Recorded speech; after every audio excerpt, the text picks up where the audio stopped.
আমার আল্লাহ রাব্বুল আলামিন জানিয়ে দিয়েছেন বিপরীত পক্ষে যারা ঈমান এনেছে, আল্লাহ রাব্বুল আলামিন বুঝাইতে চাইছেন যারা ঈমান নামক সম্পদ গ্রহণ করেছে। আমার আল্লাহ রাব্বুল আলামিন বলেন তারা আল্লাহর পথে লড়াই করে, আল্লাহর পথে সংগ্রাম করে। কার পথে সংগ্রাম করে? ঈমানদাররা কার পথে সংগ্রাম করে? আল্লাহর পথে সংগ্রাম করে, আল্লাহর দেখানো পদ্ধতিতে তাদের জীবন পরিচালনা করে। ঠিক কিনা? আল্লাহ রাব্বুল আলামিন বলেন বান্দারে, যারা ঈমান এনেছে, যারা আল্লাহর প্রতি ইস্তেকামত থেকেছে, ঈমানটা গ্রহণ করেছে, তারা আল্লাহর রাস্তায় তারা নিজেরা জিহাদ করে, প্রচেষ্টা করে, সংগ্রাম করে। আমরা জানি জিহাদ শব্দটা আসলে পরে মনে হয় কাটাকাটি আর মারামারি, কিন্তু না, তার নাম জিহাদ নয়। আমার আল্লাহ রাব্বুল আলামিন জানিয়ে দিয়েছেন বান্দারে, কোনো একটা বিষয়কে মঞ্জিলে মকসুদে পৌঁছানোর জন্য যে প্রচেষ্টা করা হয় তার নামে জিহাদ। ঠিক কিনা? জিহাদের অপব্যাখ্যা আজকে বামপন্থীরা করে, মুসলমানদেরকে সহ সারা বিশ্বের মধ্যে এটাকে একটা কুলুষিত করতে চায়।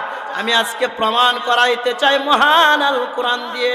আল্লাহ রাব্বুল আলামিন জানিয়ে দিয়েছেন বান্দারে, জিহাদ শব্দটা শুধু মারামারি আর কাটাকাটির নাম না। ঠিক কিনা? আজকে জঙ্গিবাদের তকমা লাগানো হয় জিহাদ শব্দ শুনলে পরে, কিন্তু না, আল্লাহ রাব্বুল আলামিন ঘোষণা করে জানিয়ে দিয়েছেন বান্দারে, জিহাদ করার নাম শুধু কাটাকাটি আর মারামারি নয়। আমি আল্লাহ রাব্বুল আলামিন জানিয়ে দিয়েছি সংগ্রাম করবা আমি আল্লাহর জন্য। আমি আল্লাহর জন্য যদি সংগ্রাম করতে পারো বান্দারে, আল্লাহ রাব্বুল আলামিন তোমাকে আপন করে নেবে। সুবহানাল্লাহ।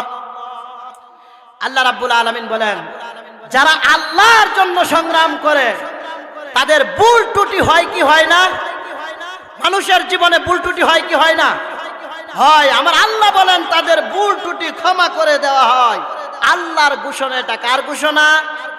মহান আল্লাহ রাব্বুল আলামিন বলেন যারা আল্লাহর রাস্তায় সংগ্রাম করে তারাও কিছু ভুল ত্রুটি করে। দেখবেন হুজুরদের ভুল ধরতে অনেক স্বাদ লাগে, আছে না নাই? আল্লাহ রাব্বুল আলামিন বলেন বান্দারে, দুনিয়ার মধ্যে যে কাজ করবে তার ভুল হবে। ঠিক কিনা? যে ব্যক্তি কাজ করে না তার ভুল হতে পারে না। আমার আল্লাহ জানিয়ে দিয়েছেন বান্দারে, ইসলামী আন্দোলন যারা করবে, যারা জিহাদ করবে, যারা আল্লাহর রাস্তায় সংগ্রাম করবে, তাদেরও কিছু ভুল ত্রুটি থাকবে। ঠিক কিনা? এই ভুল ত্রুটিগুলো আল্লাহ রাব্বুল আলামিন দ্বীনের সৈনিক হওয়ার কারণে, দ্বীনের মুজাহিদ হওয়ার কারণে, আল্লাহর পথের সংগ্রামী যোদ্ধা হওয়ার কারণে আমার আল্লাহ জানিয়ে দিয়েছেন বান্দারে, আমি আল্লাহ রাব্বুল আলামিন ওয়াল্লাহু গফুরুর রহিম, তাদের প্রতি নিজের করুণা আল্লাহ রাব্বুল আলামিন দান করেন। সুবহানাল্লাহ। আল্লাহ রাব্বুল আলামিন দেখেন বান্দাদেরকে লক্ষ্য করে কত সুন্দর করে জানিয়ে দিয়েছেন। আমার আল্লাহ বলেন যারা ঈমান গ্রহণ করলো, ঈমান গ্রহণ করার সাথে সাথে আল্লাহর রাস্তায় সংগ্রাম করলো, প্রচেষ্টা করলো, আল্লাহর দ্বীনকে উড্ডীন করার জন্য যুগে যুগে ইতিহাস থেকে সাক্ষী অসংখ্য সাহাবায়ে কেরাম যুদ্ধের ময়দানে জীবন দিয়েছে। ঠিক কিনা? আজও যারা কোরআনের কথা বলে এটা সম্ভব তাদের দ্বারাই, যারা আল্লাহর জমিনে আল্লাহর দ্বীনকে কায়েম করতে চায় তাদেরকে ছাড়া সম্ভব না। কারণ আমার আল্লাহ বলেন যারা ইসলামী আন্দোলন করে, যারা আল্লাহর নেতৃত্বকে কায়েম করার লক্ষ্যে কাজ করে, তারা আল্লাহকে ছাড়া আর দুনিয়ার কাউকে ভয় করে না। ঠিক কিনা? আল্লাহ রাব্বুল আলামিন বলেন বান্দারে, মুমিনরা যখন ক্ষমতায় আসবে, মুমিনরা ক্ষমতায় আসার পরে ইম্মাক্কান্নাহুম ফিল আরদি আকামুস সালাহ ওয়া আতুজ যাকাত, আল্লাহ রাব্বুল আলামিন বলেন মুমিনরা ক্ষমতায় আসার সাথে সাথে তারা আল্লাহ রাব্বুল আলামিনের নামাজটাকে কায়েম করে ফেলে এবং যাকাত আদায় করে। সুবহানাল্লাহ। মুমিনরা ক্ষমতায় আসলে কি করে? নামাজকে কায়েম করে ফেলে। করে কি করে না? করে। আজকে নামাজ কায়েম নাই, আমাদের শরীরের পোশাকটা কায়েম আছে কিন্তু নামাজ কায়েম নাই। ঠিক কিনা মুসলমান? আজকে যদি নামাজ কায়েম থাকতো তাহলে সালাতের যখন আজান দেওয়া হতো, মুয়াজ্জিন যখন বলে হাইয়া আলাস সালাহ,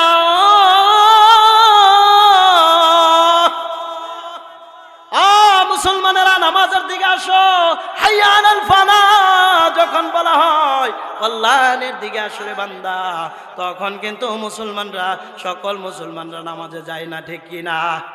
যদি আজকে নামাজ কায়েম থাকতো, যদি চার্জ করা হতো নামাজের জন্য, যে অনুমতির এমন থাকতো, এমন নির্দেশনা থাকতো, যে ব্যক্তি নামাজ পড়বে না মুসলমান নামদারি হিসাবে গণ্য হবে না। কেননা আল্লাহ রাব্বুল আলামিন শুধু ঘোষণা করেন নাই, আমার বিশ্বনবী জনাবে মুহাম্মদুর রাসূলুল্লাহ সাল্লাল্লাহু আলাইহি ওয়াসাল্লাম আরাবিয়াও বলেন, মান তারাকাস সালাতা মুতাআম্মিদান ফাকাদ কাফার। আমার নবীজি বলেন, ও দুনিয়ার মুমিনেরা, দুনিয়ার ইমানদারেরা, দুনিয়ার মুসলমানেরা, যারা নামাজ পড়ে না তারা অস্বীকার করলো নামাজকে। কি করলো? অস্বীকার করলো। সুস্থ অবস্থায়, সুস্থ বডির অধিকারী, এরপরেও নামাজটা ছেড়ে দেয়, ঠিক কিনা?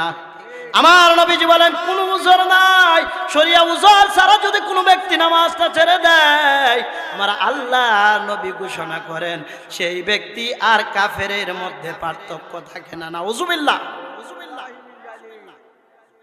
আল্লাহর নবী, বিশ্ব নবী রাহমাতুল লিল আলামিন, এই নামাজকে প্রতিষ্ঠা করার জন্য কত কষ্ট করেছেন। তায়েফের ময়দানে মার খেয়েছেন, উহুদের ময়দানে মার খেয়েছেন। আমার নবীজি যখন তায়েফে গেলেন ময়দানে দাওয়াত দেওয়ার জন্য, যখন তায়েফের ময়দানে গেলেন, তায়েফবাসী কাফেররা সন্তানদেরকে, ছোট ছোট শিশুদেরকে আল্লাহর নবীর বিরুদ্ধে লেলিয়ে দিয়েছেন, ঠিক কিনা? এই শিশুরা এমন ভাবে পাথর মেরেছেন, আমার নবীর শরীরের মধ্যে কালো কালো দাগ হয়ে গিয়েছিল। ইতিহাস অনেক লম্বা, শর্ট করে বলছি।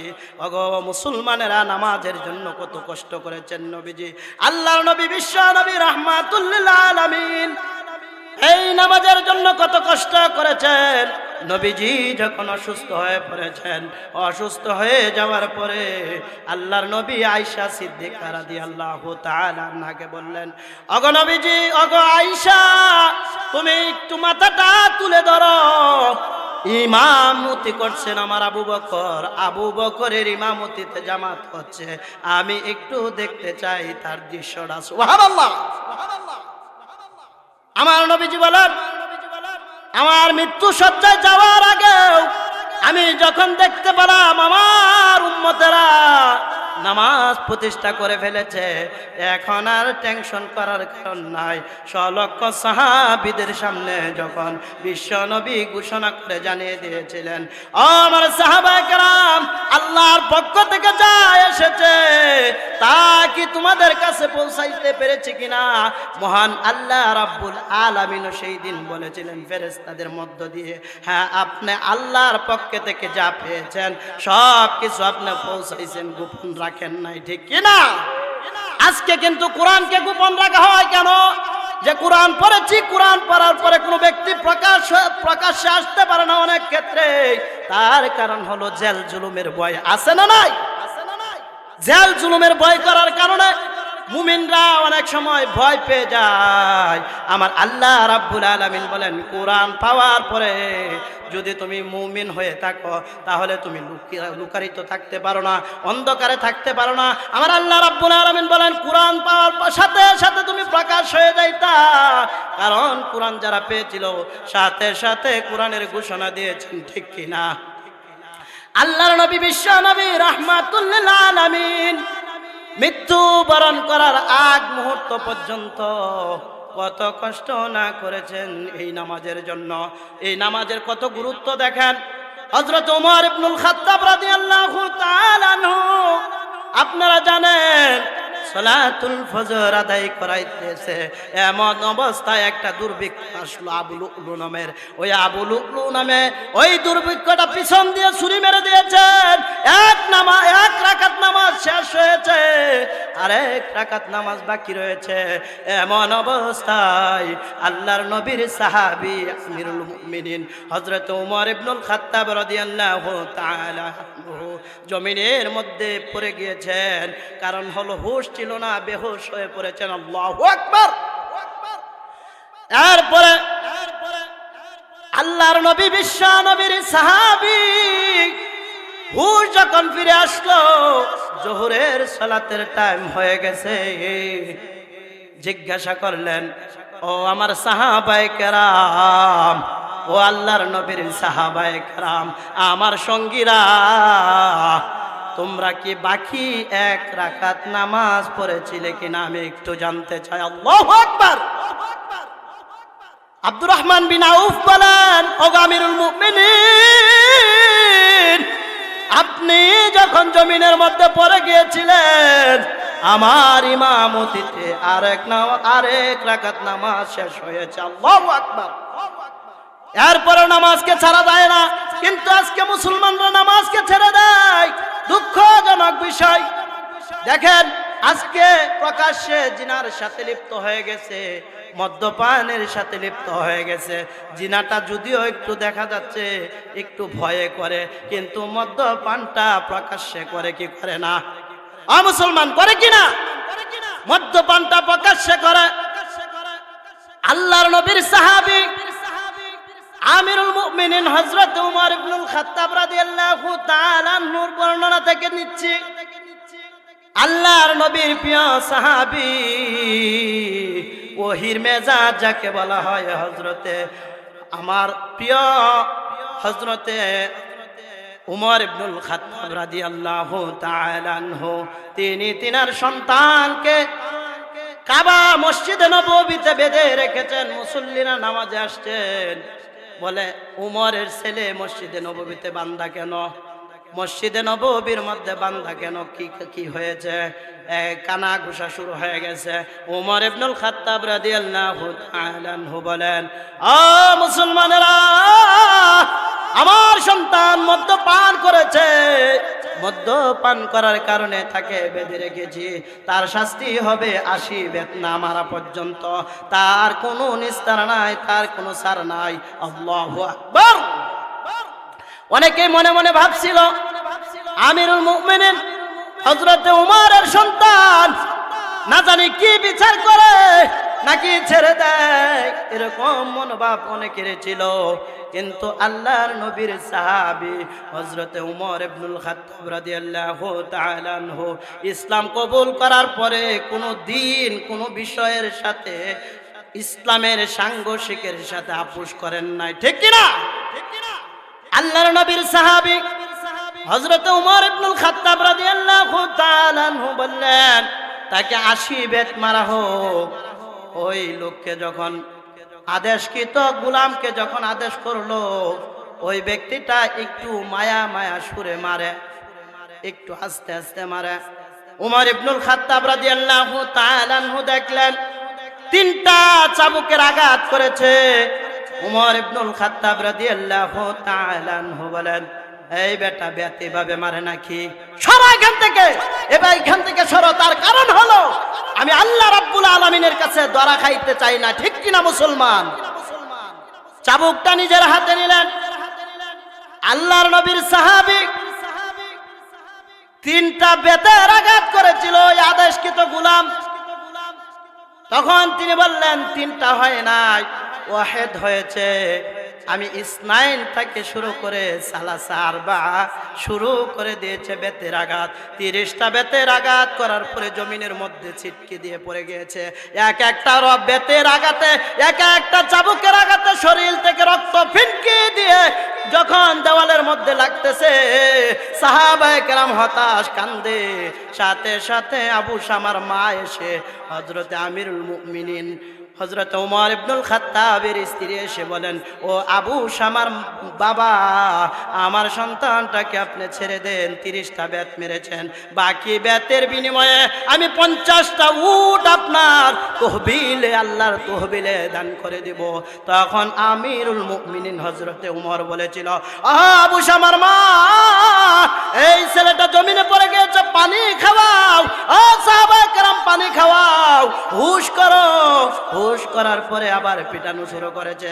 আবু শামার মাকে বলে, আবু শামার মা, শুনে নাও রে, 50টা উট কেন আমার আল্লাহর হুকুমের বিরুদ্ধে আনাম, পৃথিবীটা যদি আমার হাতের মধ্যে দাও, আমি উমর কোনো 2 নম্বরই করতে পারবো না।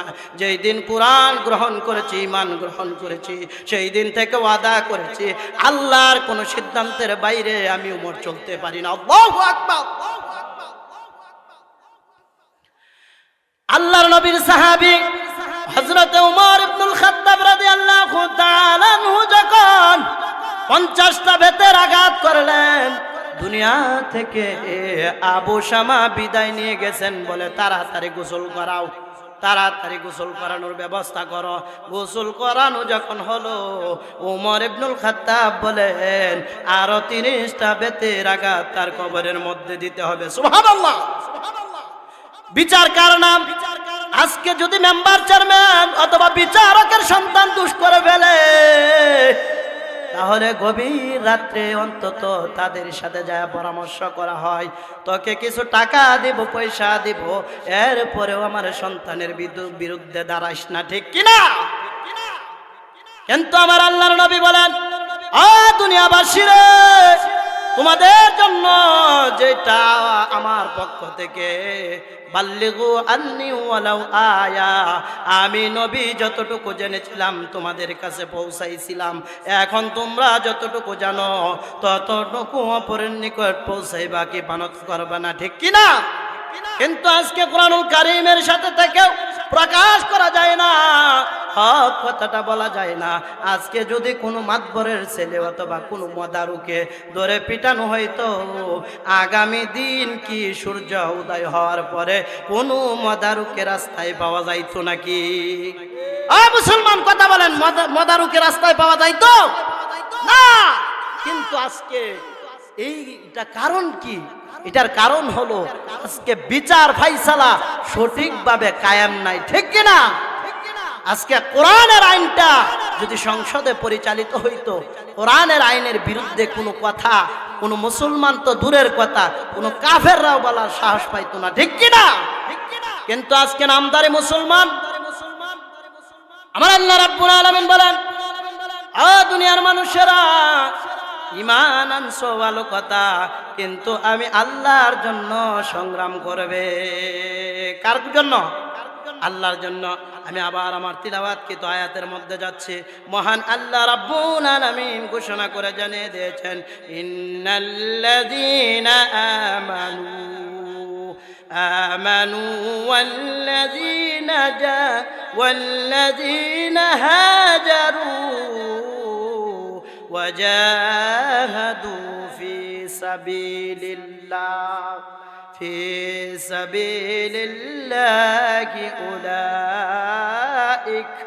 উলাইকা ইয়ারজুনা রাহমাতাল্লাহ ওয়াল্লাহু গফুরুর রহিম। আমার আল্লাহ রাব্বুল আলামিন বলেন, বিপরীত পক্ষে যারা ঈমান এনেছে, কথা বুঝতে হবে কি এনেছে। ঈমান এনেছে। ঈমান কি দামি জিনিস দেখেন, ঈমান কি দামি জিনিস দেখেন। যারা প্রাথমিক যুগে ঈমান এনেছিল তাদের ইতিহাস যদি লক্ষ্য করেন আর আমাদের ইতিহাস লক্ষ্য করেন, সমান হতে পারে না। আবার আমি বলবো সমান সমান। কিভাবে? যারা প্রকৃত পক্ষে ঈমান এনেছে, দেখেন আল্লাহ বলেছেন ঈমান আনার পরে বসে থাকলে হবে না, আমি আল্লাহর রাস্তায় সংগ্রাম করা লাগবে। দেখেন পৃথিবীর ইতিহাসে যত মানুষেরা রয়েছে, গুণী মানুষেরা রয়েছে, ঈমান গ্রহণ করার পরে বসে থাকতে পারে নাই। আল্লাহর রাস্তায় যখন সংগ্রাম করা শুরু করে দিয়েছে, তাদেরকে যখন জেল জুলুম দেওয়া হয়েছে, বলেন না সুম্মাস্তাকামু তাতানাজ্জালু আলাইহিমুল মালাইকাতু আল্লা তাখাফু ওয়া লা তাহজানু ওয়া আবশিরু বিল জান্নাতিল্লাতী কুনতুম তুআদুন। আমার আল্লাহ রাব্বুল আলামিন বলেন, যারা ইস্তেকামত থাকে, ঈমান আনার পরে যারা ইস্তেকামত থাকে, ধৈর্য ধারণ করে, আমার আল্লাহ বলেন আকাশ থেকে ফেরেশতা দিয়ে আমি আল্লাহ রাব্বুল আলামিন তাদেরকে সাহায্য করি। সুবহানাল্লাহ। তো আকাশ থেকে ফেরেশতা আসে, এটা কি আজকেও আসে কি আসে না? মুসলমান কথা বলতে হবে, আজকে আসবে কি আসবে না? আসবে, যদি ওই রকম ঈমান আনতে পারি। দেখেন, আমি কথা শেষ করে দিব। আমাদের অত দূরে যাওয়ার দরকার নাই, বিভিন্ন দেশে যাওয়ার দরকার নাই। তাকায় দেখেন বাংলার জমিনের দিকে, যখন মীর কাসেম আলী রাহিমাহুল্লাহ রহমতুল্লাহি আলাই তিনাকে যখন ফাঁসির ঘোষণা দিলেন, ঈমান কি জিনিস লক্ষ্য করবেন মুসলমান। ঈমান কাকে বলে লক্ষ্য করতে হবে। এই নরবরে ঈমান দিয়ে জান্নাতে যাওয়া যাবে না। কারণ হলো ঈমান এমন একটা পরীক্ষার নাম। ঈমান তারাই গ্রহণ করে যারা আল্লাহর পথে সংগ্রাম করে, ঠিক কিনা? দেখেন মীর কাসেম আলী সাহেব, ওনাকে যখন বলা হলো যে আপনার আর 3 ঘন্টা পরে ফাঁসি, কয় ঘন্টা পরে? 3 ঘন্টা পরে ফাঁসি হবে। ফাঁসির সংবাদ শোনার পরে বলা হয়েছে, যিনি ফাঁসি কন্ডম সেলে দায়িত্বরত, আমার জীবনের অভিজ্ঞতা থেকে বলছি, ফাঁসির কথা শোনার পরে মানুষ ছটফট ছটফট করতে থাকে, কি হবে আমার, প্রস্রাব পায়খানা করে দেয়। কিন্তু এই লোকটাকে মৃত্যুর সংবাদ জানানোর পরে তিনি বলেন 3 ঘন্টা যেহেতু আছে, তাহলে আমি 2 ঘন্টা ঘুমাইমু, 1 ঘন্টা আগে আমাকে জাগ্রত করবা। আল্লাহু আকবার। ঈমান কাকে বলে মুসলমান দেখো, বলে 2 ঘন্টা সময় ঘুমাইমু, 1 ঘন্টা আগে আমাকে জাগ্রত করবা, 1 ঘন্টা আগে আমি গোসল টুসুল সেরে তাহারাত অর্জন করে আমি আল্লাহর দিকে রওনা করব। সুবহানাল্লাহ। তিনি ঘুমাইলেন, 2 ঘন্টা ঘুমায়া তখন উঠলেন, উঠে গাও গোসল ধুয়ে যখন ফাঁসির মঞ্চের দিকে দৌড়াইতে থাকলেন, তার সাথে যে পুলিশ, তার সাথে যে দায়িত্বশীলরা ছিল, তারা বলেন স্যার একটু আস্তে যান। বলেন না, আমার আল্লাহর সাথে সাক্ষাৎ করার জন্য যাচ্ছি, আমি যত দ্রুত দৌড়াইমু তত দ্রুত আমার আল্লাহর সাথে সাক্ষাৎ হয়ে যাবে। সুবহানাল্লাহ। এমনও তো হতে পারে রাস্তায় আমার জানটা চলে যাইতে পারে, কি পারে না? কিন্তু আমি যে ঘুমন্ত অবস্থায় আছি, আপনি আমার কি এই কথা খেয়াল আছে? এজন্য আসুন ঈমানের উপর যথারীতি ইস্তেকামত থাকি। আল্লাহ রাব্বুল আলামিন যেন আমাদের সকলকে কবুল করে। সকলে পড়ছে আমিন।